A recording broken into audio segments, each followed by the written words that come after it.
spent a lifetime fighting for equal rights for LGBTQ, is this year's recipient of the Provincial Human Rights Award.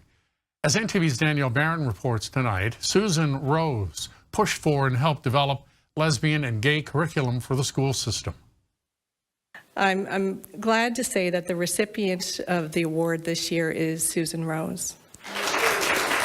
Susan Rose is a former teacher who, at a time when it was unpopular to do so, fought for the rights and protections of LGBTQ2S young people. The only family that you do not cover is an LGBT family. So the message that's communicated to every kid in that school is that LGBT families are just not worthy enough to be spoken to or talked about in classroom. There's something taboo. That was Susan Rose in 2010. 7 years later, and she's accepting a Human Rights Award for her work in developing workshops, organizing gay-straight alliances, and for research on homophobia and transphobia in the classroom. She has anecdotally been referred to multiple times as a guardian angel. She is a godsend, literally a lifesaver to many families when their children were struggling.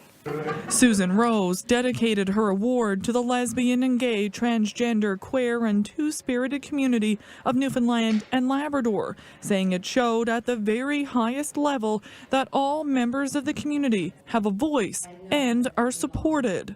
That everyone deserves to be heard, to belong, to be loved for who they are, and not for who others want them to be. She noted the changes witnessed over her decades of advocacy, but says there's still much work to be done.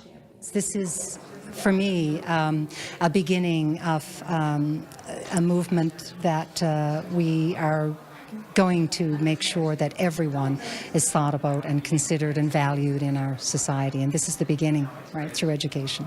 At the ceremony at Government House, the Human Rights Commission also named doctors Pauline Duke and Lloydetta Quaco as human rights champions for their work with refugees. Danielle Barron, NTV News.